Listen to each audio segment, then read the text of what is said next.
Pada waktu murid-murid Tuhan Yesus bersama Tuhan Yesus menyeberang Danau Galilea dengan sebuah perahu, Tuhan Yesus tidur di buritan perahu itu. Keadaan yang tadinya tenang tiba-tiba berubah. Angin taufan datang menerpa, ombak besar datang, dan air masuk ke dalam perahu. Murid-murid sangat ketakutan dan membangunkan Tuhan Yesus sambil berkata, "Tolong Guru, apakah engkau tidak peduli kalau kami binasa?" Tuhan Yesus bangun dan dia menghardik angin itu dan berkata kepada danau itu, "Diam, tenanglah." Apa yang terjadi? Angin itu reda dan danau menjadi teduh sekali. Tuhan Yesus berkata kepada murid-muridnya, "Mengapa kamu begitu takut? Mengapa kamu tidak percaya?" Mereka menjadi sangat takut dan berkata seorang kepada lainnya, "Siapakah gerangan orang ini? Sehingga angin dan danau pun taat kepadanya." Bukankah keadaan pada waktu itu mirip dengan keadaan hari-hari ini? Tadinya keadaan tenang-tenang saja, tetapi ketika memasuki tahun 2020, tiba-tiba kita dikejutkan oleh badai yang datang menerpa. Dalam tempo sekitar 4 bulan, COVID-19 dengan cepat menyebar dari Wuhan, China, dan saat ini hampir ke seluruh bagian dunia ini. Krisis ekonomi mulai melanda dunia, termasuk Indonesia. Paparan COVID-19 di Jakarta dan sekitarnya melebihi tempat-tempat lainnya di Indonesia. Banyak orang-orang yang kita kasihi meninggal dunia. Orang-orang mulai panik, ketakutan, sangat khawatir melihat kejadian ini. Kita mulai berteriak-teriak kepada Tuhan Yesus meminta pertolongan. Tetapi sepertinya Tuhan Yesus tidak menjawab. Tetapi seperti yang terjadi pada waktu itu. Pada waktunya Tuhan Yesus akan menghardik kepada COVID-19, kepada krisis ekonomi. "Diam, tenanglah." Setelah itu kita akan terheran-heran melihat bahwa semua kejadian mencekam ini akan berhenti, akan berlalu. Saya percaya setelah kejadian ini akan banyak orang bertanya, siapakah gerangan Tuhan Yesus sehingga COVID-19 dan krisis ekonomi menurut perintahnya? Siapakah sebenarnya Tuhan Yesus itu? Dia adalah Allah yang menjelma menjadi manusia. Segala sesuatu dia yang punya. Segala sesuatu harus menurut perintahnya. Termasuk COVID-19. Termasuk krisis ekonomi. Jadi melalui semua peristiwa ini, akan banyak orang yang tahu bahwa Tuhan Yesus adalah Allah yang menjelma menjadi manusia. Dan akan menyelamatkan umat manusia. Akan banyak orang yang berseru kepada nama Tuhan Yesus. Dan mereka yang berseru akan diselamatkan. Pesan kunci untuk terjadinya semua ini, bahwa kita harus berteriak terus-menerus dengan tidak henti-hentinya, meminta pertolongan Tuhan Yesus sampai Tuhan Yesus mendengarkan teriakan kita ini. Tuhan berkata dalam 2 Tawarikh 7 ayat 13 dan 14, kalau kita melihat Tuhan menutup langit sehingga tidak ada hujan, dan Tuhan menyuruh belalang memakan habis hasil bumi, di mana semua ini berarti krisis ekonomi. Juga kalau kita melihat Tuhan melepas penyakit sampar di antara umat Tuhan. Ini berbicara tentang COVID-19. Tuhan meminta agar kita, semua orang-orang percaya, merendahkan diri, berdoa, mencari wajah Tuhan, serta berbalik dari jalan-jalan yang jahat. Artinya kita harus mengoreksi diri, bertobat, minta ampun. Kalau kita orang-orang percaya melakukan itu, maka Tuhan akan mendengar dari sorga dan akan mengampuni dosa-dosa kita dan akan memulihkan negeri kita, Indonesia yang tercinta. Saya percaya hari-hari ini banyak orang percaya, termasuk saya, melakukan hal ini. Saya banyak berdoa di menara doa lantai 12 di SICC.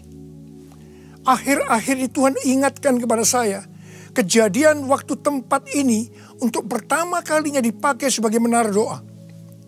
Salah seorang pendoa mendapatkan penglihatan. Ada sebuah telinga yang besar.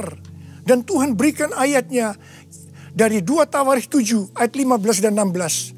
Yang berkata, sekarang mataku terbuka dan telingaku menaruh perhatian kepada doa dari tempat ini. sekarang telah kupilih dan kukuduskan rumah ini, supaya namaku tinggal di situ untuk selama-lamanya. Maka mataku dan hatiku akan ada di situ sepanjang masa. Setiap kali saya berdoa, saya selalu mengingatkan Tuhan tentang hal ini. Bahwa Tuhan menaruh perhatian kepada doa dari tempat ini. Di situ saya terus-menerus dengan tidak henti-hentinya berdoa untuk keadaan yang terjadi saat ini. Saya meminta belas kasihan Tuhan supaya semua ini berlalu. Saya juga diperkenankan oleh Tuhan melihat hal-hal yang tidak saya mengerti.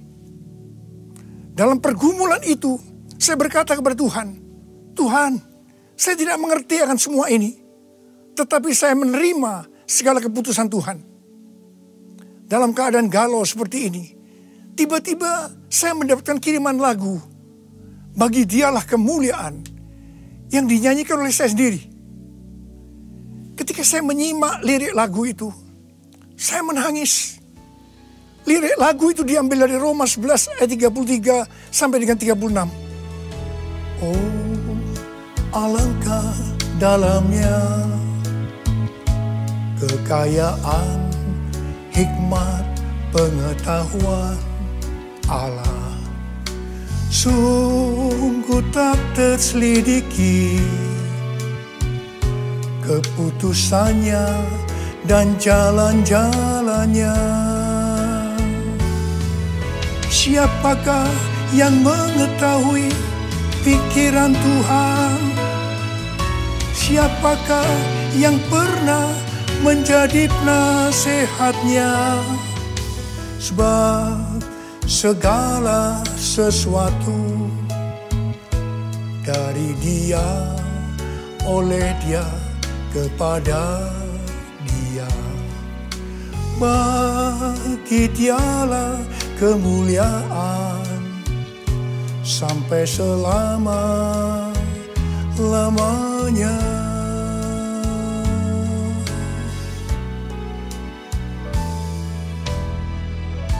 Di sini saya disadarkan oleh Tuhan bahwa siapa saya ini yang sebagai manusia sepertinya harus mengerti semua pikiran Tuhan.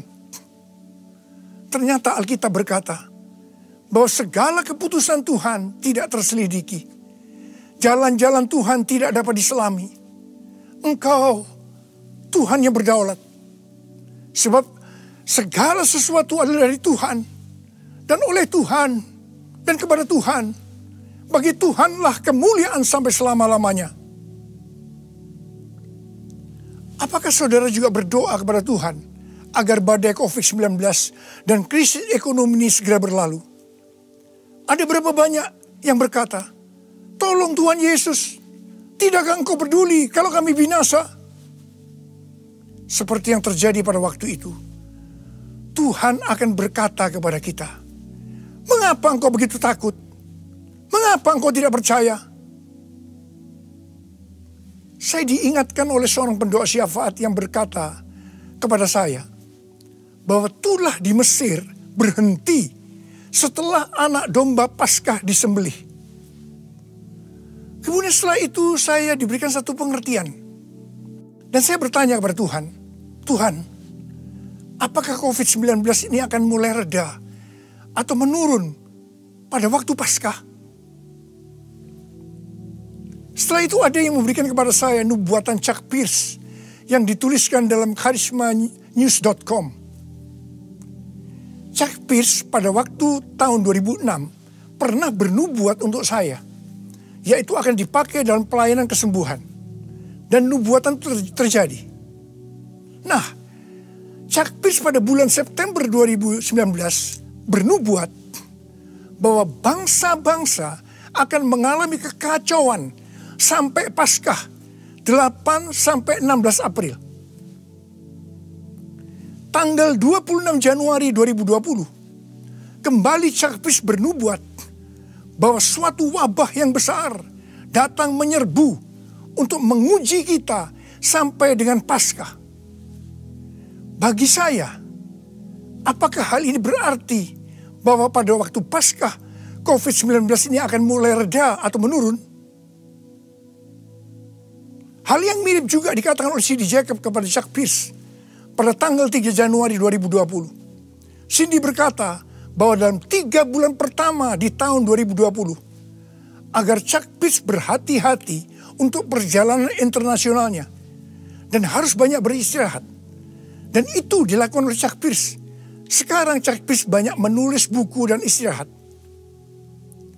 Selain itu, Chuck Pierce menginterview seorang nabi bernama Shawn Bolz yang berkata bahwa Tuhan memberitahu kepada dia bahwa akhir COVID-19 sudah dekat.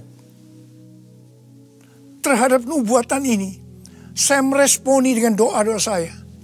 Di mana yang tadinya difokuskan untuk meminta kepada Tuhan agar COVID-19 itu berhenti. Tetapi sekarang Tuhan Yesus menyuruh saya untuk melakukan seperti apa yang telah dilakukan oleh Tuhan Yesus. Yaitu dengan menghardik badai itu dan berkata, diam, tenanglah.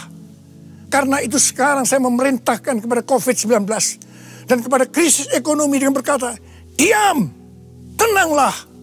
Kita sekarang memasuki peperangan rohani yang dahsyat. Mari, saya mengajak saudara untuk berdoa seperti itu. Kita memerintahkan kepada COVID-19 dan kepada krisis ekonomi dengan berkata, diam, tenanglah. Dalam melakukan peperangan rohani ini, saudara harus banyak berbahasa roh. Saya percaya setiap kita menginginkan agar badai COVID-19 dan krisis ekonomi cepat berlalu. Karena itu gereja Tuhan harus bersatu. Jangan saling menyalahkan. Jangan saling menjelekkan. Saya percaya melalui peristiwa ini justru Tuhan mengendaki agar gereja Tuhan menjadi satu. Unity. Seperti yang dikatakan dalam Yohanes 17. Bahwa unity adalah kunci utama untuk terjadinya penuaian jiwa-jiwa. Melalui peristiwa COVID-19, ini merupakan wake up call bagi gereja Tuhan. Untuk menyelesaikan amanat agung Tuhan Yesus. Dan setelah itu Tuhan Yesus datang kembali. Saya mau berdoa buat saudara. Angkat tangan saudara. Kita doa sama-sama. Oh